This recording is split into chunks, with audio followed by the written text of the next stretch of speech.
Today on the CTV News at 5, fire aftermath.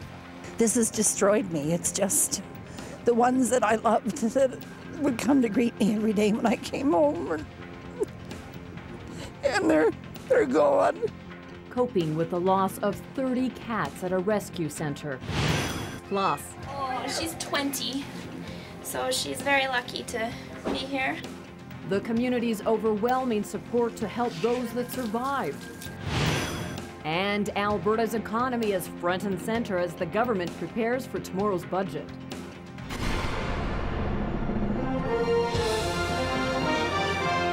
CTV News with Jackie Scantlebury. Good afternoon. Up to 30 elderly cats may have perished in a fire at a cat rescue facility that leveled a home and sent one person to hospital.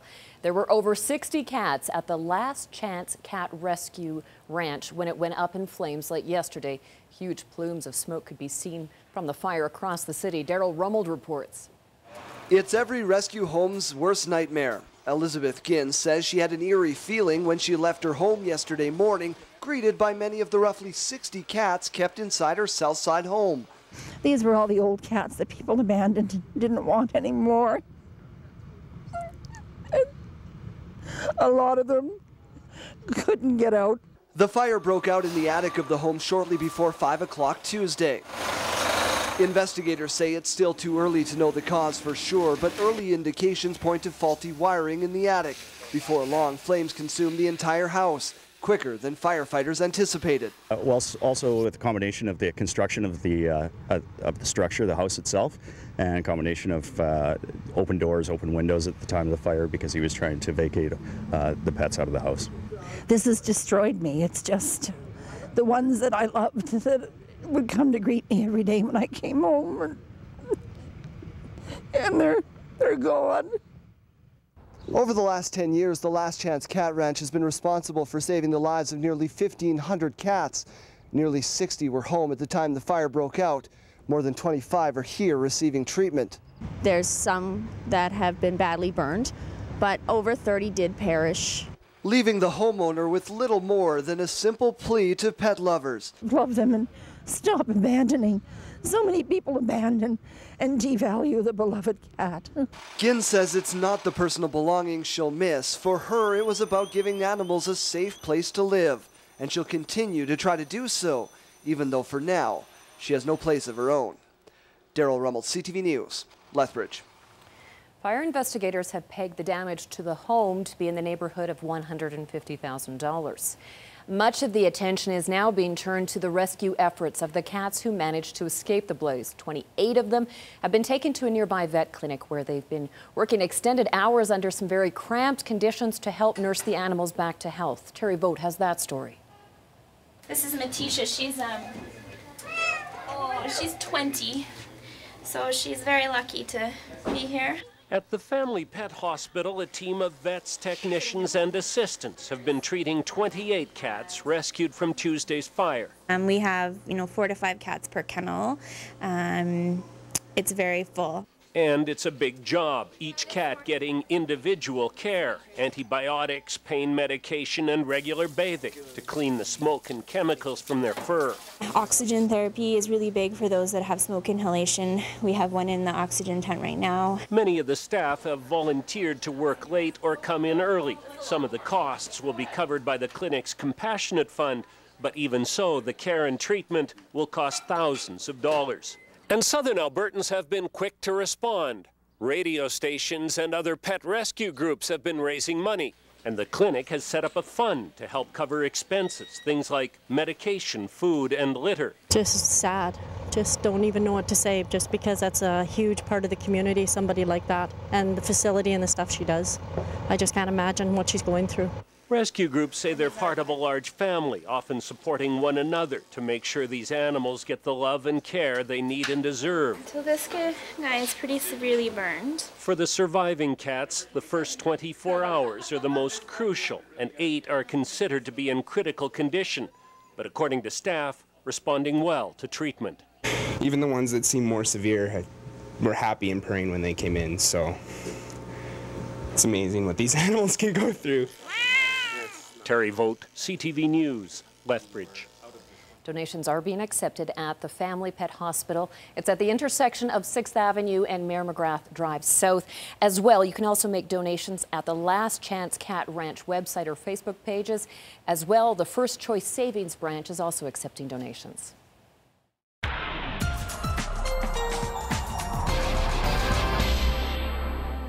Dory Rossiter, some parts of southwestern Alberta are under a snowfall warning, but not Lethbridge. Yeah, not Lethbridge. We're expecting probably in the range of 7 centimeters overnight tonight. Areas closer, as you mentioned, southwest corner of the province, up towards the foothills, closer to the mountains. They're the ones that are really going to get hammered by this system. The core of it is going to stay to the south, so it's just the wraparound. And eventually this will push eastward, but it's going to stall over us tonight and tomorrow. And that's why it'll take a little longer for recovery, but I'll give you all the recovery details in a couple of minutes. Thank you, Dory. Well, the Premier says tomorrow's budget will profoundly change Alberta's direction. Alison Redford spoke to business leaders in Edmonton today. And while she didn't reveal what will be announced, she said we should expect substantially less spending than in the past. Redford says Alberta is facing a $6 billion shortfall from energy revenues, and that means previous financial targets are no longer realistic. In tomorrow's budget, our spending will be far below estimated population growth and inflation.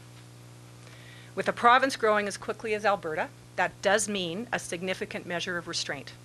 And it means that we do have to make some very difficult choices, which we've been talking about for some time. But we were clear with Albertans. We promised to hold the line on spending, and we'll keep our promise. The $6 billion budget shortfall makes up 30% of our province's revenues. Now, college and university students are among the thousands of Albertans bracing for the impact of tomorrow's budget. They say a critically publicly funded program that provides a unique learning experience could be the first to go as the government looks at tightening its purse strings. But as Jeanette Rocher reports, students say the cost is far greater than dollars and cents. Thank you very much. Alexandra Garvin is studying kinesiology at the University of Lethbridge. For the past 3 years, she's worked a summer job at Alberta Health Services in a program funded by the provincial government. I headed up a PPE, a personal protective equipment program with them as well, and we did research on educational tools to teach healthcare workers. That doesn't sound like the typical experience a student would get at their summer job, and Garvin says that's what makes this program so unique. And you get to be part of a collaborative team as still a university student, you know, and sometimes you can't do that when you're doing summer jobs, so it really does prepare you for the workforce. The program is called the Summer Temporary Employment Program. The province pays the student's wage while the student gains valuable work experience related to their field. Now Garvin and some 3,000 students could lose that opportunity if it's chopped from the budget. From what we've heard is they're looking at completely axing the program, and the cost of that would be $7.1 million. Pat Tanaka is the Director of Career Employment Services at the University of Lethbridge. Her job is to help students find jobs. But she's also used the STEP grant to hire students for summer projects. I mean, that could have an effect for the business community in terms of them moving forward the work that they want to get done. For many years, the program has been helping students find career-related summer jobs in private sector businesses, nonprofit organizations, and government departments. Now, all that could be threatened. It's a loss for students, and it's a loss for the employers as well. If the STEP program is excluded from Thursday's budget, students like Garvin won't just lose out on summer jobs, but a unique opportunity that could benefit Alberta's future. Jeanette Rocher, CTV News, Lethbridge. Results are in from a runoff by-election on the Blood Reserve. Kyla Crow has come out on top. She received 663 votes in yesterday's by-election, compared with 407 votes for Robin Littlebear. The two tied for the 12th and final spot during the banned election in November, but Crow appealed after losing through a coin toss. Voter turnout was less than 16%. It's expected that Crow will be sworn in either Friday or Monday.